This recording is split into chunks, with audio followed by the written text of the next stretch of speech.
अस्सलाम वालेकुम। अब हम लेक्चर नंबर 2 स्टार्ट कर रहे हैं। इसमें देखें कि सबसे पहले डेफिनेशन है what is meant by regression. The dependence of random variable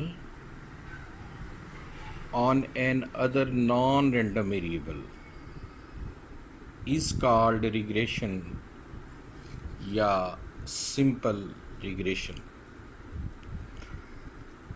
इसको एक्सप्लेन करते हैं। देखें कि एक रैंडम वेरिएबल का दूसरा नाम है डिपेंडेंट वेरिएबल। एक डिपेंडेंट वेरिएबल का एक नॉन रैंडम वेरिएबल यानी इंडिपेंडेंट वेरिएबल पर जो डिपेंड करना है उसे रिग्रेशन कहते हैं, और रिग्रेशन का दूसरा नाम सिंपल रिग्रेशन है। वैसे मल्टीपल रिग्रेशन भी है और भी एक दो टाइप्स हैं रिग्रेशन की, लेकिन हमारे सिलेबस में इंटर लेवल में ओनली सिंपल रिग्रेशन है।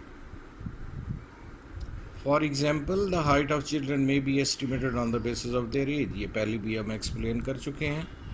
उसके बाद देखिएगा define linear regression. The regression is called linear if in scatter diagram maximum points cluster around a straight line. Regression को लीनियर उस वक्त कहते हैं जब ज़्यादातर पॉइंट्स स्कैटर डायग्राम बनाने के बाद एक स्ट्रेट लाइन अगर उसके अंदर से गुजारें और उसके अंदर वो इकट्ठे हो जाएं, उसके करीब इकट्ठे हो जाएं ज़्यादातर पॉइंट्स, जैसे लास्ट लेक्चर में यानी लेक्चर नंबर 1 में मैंने एक्सप्लेन किया था सीधी लाइन स्ट्रेट लाइन की। तो ऐसा रिग्रेशन की जो टाइप है उसे लीनियर रिग्रेशन भी कहते हैं। यानी सिंपल रिग्रेशन तो ऑलरेडी है, लेकिन साथ ही उसे लीनियर रिग्रेशन भी कहते हैं। उसके बाद देखिए what is the difference between regression equation of y upon x और x अपॉन y। इसमें जस्ट इतना फ़र्क है, y ऑन x या y अपॉन x का मतलब है कि y डिपेंड्स ऑन x, यानी y डिपेंडेंट और x इंडिपेंडेंट, और x ऑन y में x डिपेंडेंट और y इंडिपेंडेंट। उसके बाद what is simple linear regression model. इसको लास्ट टाइम मैंने एक्सप्लेन कर दिया था। डिफाइन रिग्रेशन कोफिशिएंट, ये डेफिनेशन आपने एज इट इज़ याद करनी है। लास्ट टाइम मैंने एक्सप्लेन किया था कि ये जो b है y ऑन x लाइन में y equal to a plus B X में, ये जो b है ये क्या कहलाता है, रिग्रेशन कोफिशिएंट, और इसका दूसरा नाम क्या है, slope of the line. Slope of the line. जी बेटा, ये जो नोट्स आपको लेक्चर नंबर 2 के प्रोवाइड किए जा रहे हैं, इनमें आप पेज नंबर 4 देखेंगे। पेज नंबर 4 पे एक टेबल सा आपको नज़र आ रहा होगा, उसके ऊपर लिखा हुआ फार्मूला है, ये देखिएगा। इसमें एक साइड में मैंने आप देखें कि यहाँ लिखा हुआ है y on x y equal to a plus B x line के फार्मूले लिखे हैं, और इस साइड पे x ऑन y के फार्मूले लिखे हैं, यानी x equal to a plus B Y के। इस पूरे चैप्टर में बेटा ये सबसे इम्पोर्टेंट चीज़ जो है ये फार्मूलाई हैं या फार्मूलाज हैं। जिस बच्चे को ये फार्मूले आ गए उसके लिए सारा चैप्टर आसान है। इसमें आप देखें कि पहले आप इस कॉलम में रहें y ऑन x लाइन वाले में। पहला फार्मूला आप देख रहे हैं कि b/x लिखा है, यानी b/x का मतलब है regression coefficient of y on x line, और इसका फार्मूला लिखा है कि n summation x Y minus summation X into summation Y over n summation X square minus summation X का होल स्क्वायर। इसी तरह ये b/x का एक फार्मूला, उसके बाद ये दूसरा, ये तीसरा, ये चौथा, ये पांचवा, ये छठा और ये सातवां और ये आठवां फार्मूला। ये बेटा सीधी सीधी बात है, ये जो 8 फार्मूले हैं ये किसके हैं, b/x एक्स के, यानी regression coefficient of Y on X के। ये 8 फार्मूलों को आपने याद करना है। इस पूरे चैप्टर में सबसे, मैं दोबारा बता रहा हूँ, सबसे इम्पॉर्टेंट यही फार्मूले हैं। जिस बच्चे को फार्मूले आते हैं उसके लिए पूरा चैप्टर आसान है। हर सवाल के अंदर मुख्तलिफ फार्मूला यूज़ होगा। ये नहीं हो सकता कि हम एक ही फार्मूला कर लें और उससे सारे सवाल हल हो जाएं। किसी सवाल में कोई फार्मूला लगेगा, किसी में कोई लगेगा, तो इसलिए तमाम फार्मूलों को याद करना ज़रूरी है। तो ये 8 फार्मूले बेटा बी वाई एक्स के आपने याद करने। और अगर ये 8 फार्मूले जब याद आपको हो जाएंगे तो इस तरफ एक्स ऑन वाई के फार्मूले लिखे हुए हैं और आप देखें पहला फार्मूला इसका भी और वाई ऑन एक्स का भी, बल्कि तमाम फार्मूले अगर आप दोनों साइडों की कंपेयर करें तो आप देख रहे हैं कि न्यूमरेटर यानी बटे के ऊपर एक जैसा है,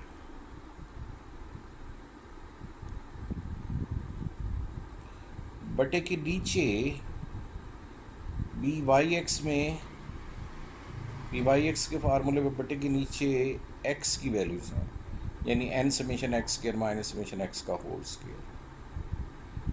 तो याद रखें बी वाई एक्स, ज़रा दोबारा सीक्वेंस पे गौर करें। बी वाई एक्स यानी कि regression coefficient of Y on x line, y x y x y x, तो बाद में क्या है एक्स, इसलिए बटे के नीचे एक्स है।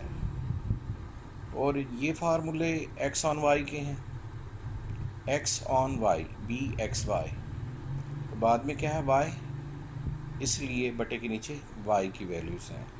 सेम सीक्वेंस है, एक ही चीज़ है, फ़र्क सिर्फ एक्स और वाई का है। बटे के ऊपर एक जैसा है, न्यूमरेटर यानी एक जैसा है, डिनोमिनेटर में बटे के नीचे इधर एक्स ऑन वाई लाइन में बटे के नीचे एक्स की जगह वाई आ जाता है। तमाम फार्मूले इसी तरह से, यानी इसका मतलब ये है कि अगर आपको ये बी के 8 फार्मूले याद हो जाते हैं तो ये 8 आप खुद लिख सकते हैं। सिर्फ इतना चेंज करना है कि बटे के नीचे आपने एक्स की जगह वाई कर देना है। उसके बाद देखिएगा regression coefficient of Y on x को एक्सप्लेन करने के बाद वाई ऑन एक्स लाइन में एक और चीज़ है जिसे हम क्या कहते हैं, ए कहते हैं। और ए का दूसरा नाम क्या था, ए का दूसरा नाम क्या था, वाई इंटरसेप्ट। तो ए भी फाइंड आउट करना होगा न्यूमेरिकल में।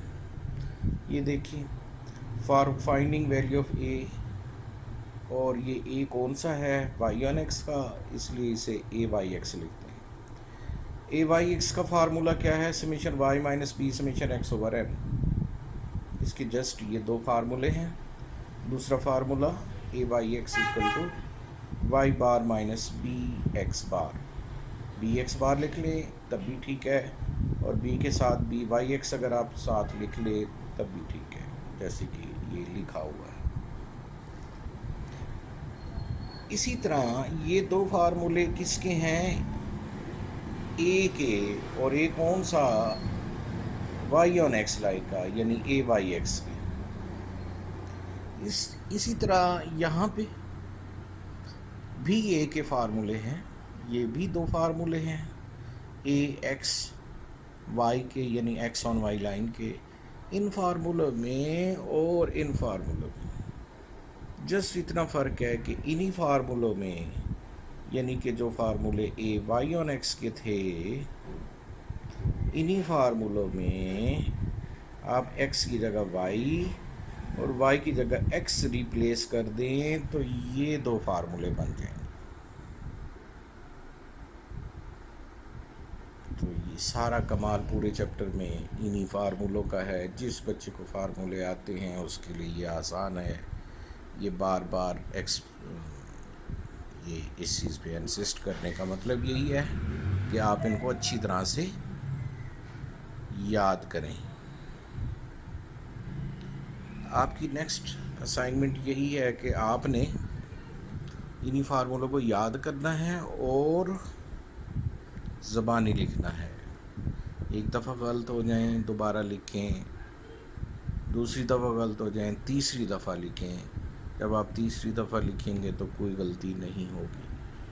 तो ये हर हाल में फार्मूले याद करने हैं, इसके बगैर सवाल हल नहीं होंगे, क्वेश्चन सॉल्व नहीं होंगे। जी बेटा, अभी तक हमने जितनी थ्योरी पढ़ी है उसके रेलेवेंट या उससे मुताल्लिक जितने भी न्यूमेरिकल हैं, अब हम न्यूमेरिकल्स की तरफ आते हैं।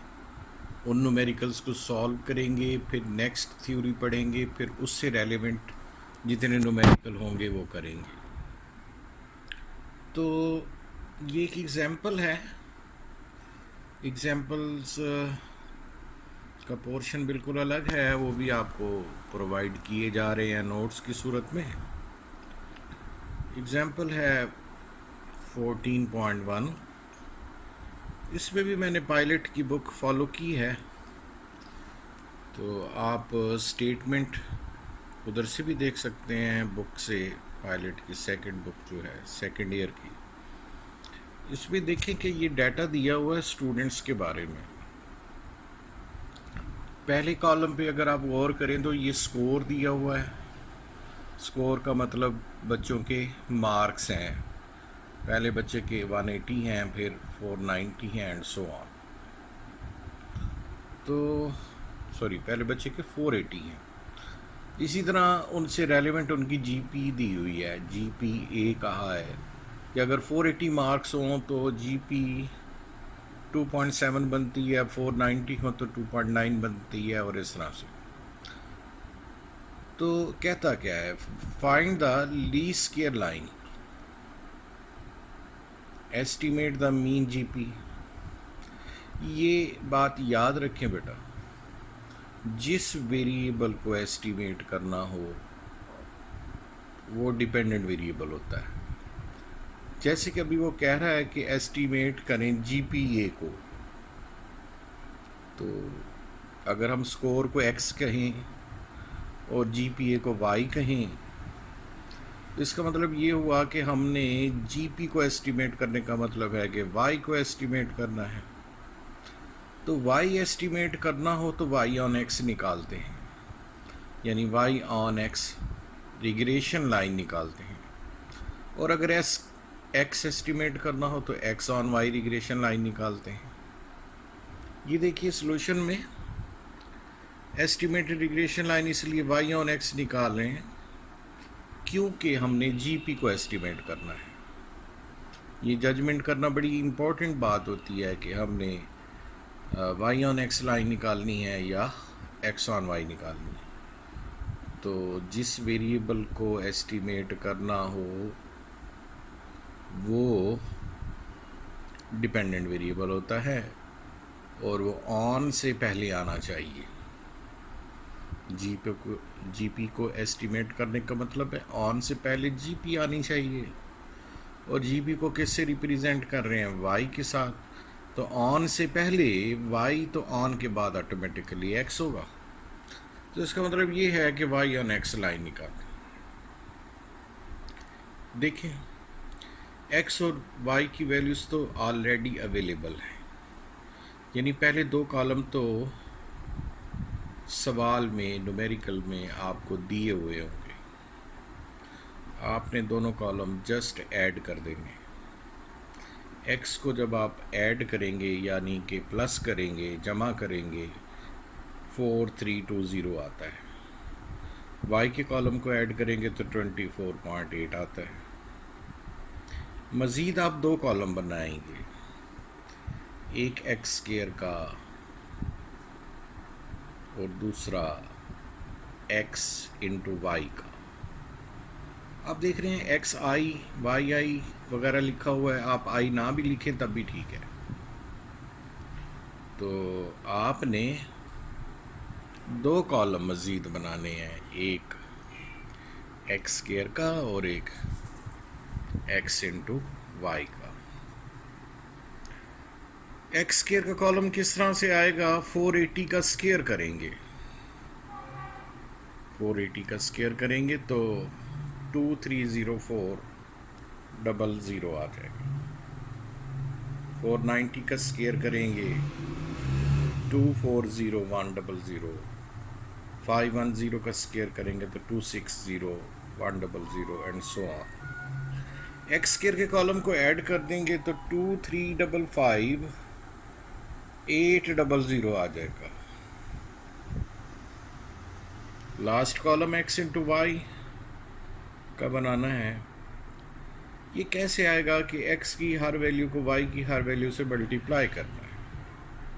मिसाल के तौर पे एक्स की पहली वैल्यू है 480 और वाई की पहली वैल्यू है 2.7, तो 480 को मल्टीप्लाई कर दें 2.7 के साथ, तो ये आपके पास last column x into Y का यानी 1296 आ जाएगा।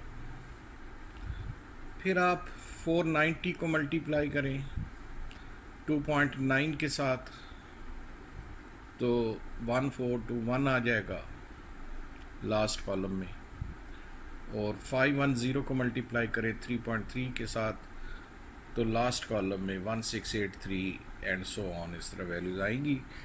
ये लास्ट कॉलम आप ऐड कर दें, प्लस कर दें तो 13492 आ गया। जी जनाब, पहले कॉलम को ऐड किया तो वो 4320 ये समीशन एक्स है और 24.8 समीशन वाई है। तीसरा कॉलम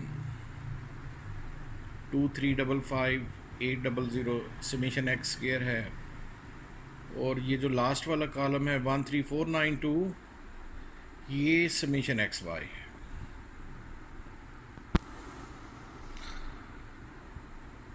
अब आपने क्या करना है कि लाइन को यानी रिग्रेशन लाइन एस्टिमेट करना है, और रिग्रेशन लाइन कौन सी है, y equal to a plus B x. Line को एस्टिमेट करने का मतलब इतना ही होता है कि आप b और a की वैल्यू निकालें और इक्वेशन में लास्ट में जाके पुट कर दें। तो b की वैल्यू निकालने के लिए आपको फार्मूले बताए थे अभी थोड़ी देर पहले, तो उसमें ये जो पहला फार्मूला था उस लेक्चर पे ज़रा गौर करें और नोट्स देख लें। तो b का पहला फार्मूला यही था, by(x) का यहाँ पे सिर्फ b लिखा हुआ है, n summation x Y minus C n summation x Y minus summation X into summation Y over n summation X square minus summation X का होल स्क्वायर। तो ये बेस्ट फार्मूला है अगर x और y का कॉलम अवेलेबल हो, जैसे कि अब है। बेस्ट क्यों है, क्योंकि इसमें नए कॉलम कम बनते हैं, सिर्फ एक x स्क्वायर का कॉलम बना और एक x इंटू वाई का। b के इस फार्मूले में तमाम वैल्यूज़ पुट कर दें। n का मतलब होता है वैल्यूज़ की तादाद, x की वैल्यूज़ गिन लें या y की वैल्यूज़ काउंट कर लें तो वो n होता है। तो x की वैल्यूज़ भी 8 हैं, y की वैल्यूज़ भी 8 हैं, तो बस n 8 हो गया। Summation x y, summation x y की जगह बटे के ऊपर आप देखें फार्मूले में, तो वो जो लास्ट कॉलम आपने ऐड किया था जो आया था 13492 ये पुट करना है, माइनस समीशन एक्स की जगह 4320 समीशन वाई की जगह वैल्यू पुट कर दें, बटे के नीचे भी सारी वैल्यूज़ पुट कर दें और इसको सॉल्व करें, हल करें, यानी बटे के ऊपर वाली वैल्यू भी हल करें, बटे के नीचे वाली भी वैल्यू हल करें और ऊपर वाली वैल्यू को नीचे वाली वैल्यू पे डिवाइड कर दें, तो एंड पे आपके पास आंसर आएगा 0.00435। ये किसका आंसर आया, बी का। और ये बी कौन सा है? रिग्रेशन कोफिशिएंट है वाई ऑन एक्स लाइन का। इसे सिंपल आप बी भी लिख सकते हैं और बी वाई एक्स भी लिख सकते हैं। अब इस इक्वेशन में ऊपर वाली में y equal to a plus B x वाली में बाकी जो चीज़ रह गई वो रह गई a। तो a भी मालूम करना है। तो वही फार्मूले जो मैंने कहा था कि ये याद करें, इसके बगैर गुजारा नहीं होगा। उन्हीं फार्मूलों में अगर आप देखें तो y ऑन एक्स लाइन के जहाँ पे फार्मूले लिखे हुए हैं उसी कॉलम में एंड पे जाके a के दो फार्मूले लिखे हैं। तो पहला फार्मूला हम इसमें यूज़ करेंगे, देखें कैसे। जी बेटा, ये का फार्मूला लिखा है summation y minus b summation x over n. इस फार्मूले में वैल्यूज पुट करें, समीशन वाई की जगह 24.8 आ जाएगा, माइनस बी जो अभी अभी फाइंड आउट हुआ था 0.00435 वो पुट हुआ, और समीशन एक्स की जगह 4320 जो कि लास्ट पेज पिछले पेज सफ़े पे था, और डिवाइडेड बाय 8। तो ये हल करने के बाद आ गया 0.751।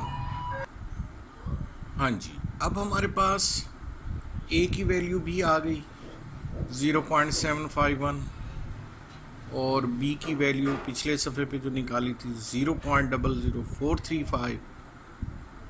अब ये दोनों वैल्यूज़ यानी a और b की वैल्यूज़ इक्वेशन में पुट कर दें। कौन सी equation? y on x, y equal to a plus B X, y hat equal to a की जगह 0.751 प्लस b की जगह 0.00435 और x वैसे का वैसे। तो आप देख रहे हैं कि best fitted line, estimated line, trend line, ये तीन लफ्ज़ इस्तेमाल होते हैं। तो इन तीनों का मतलब यही है कि वो जो इक्वेशन है y ऑन x, जिसे हमने कहा था y equal to a plus B x, उसी में आप a और b की वैल्यू जो आप निकाली हैं वो पुट कर दें। तो ये पुट की तो y hat equal to 0.751 plus 0.00435 x आ गई। उसके बाद स्टेटमेंट पे ज़रा वापस आएँ।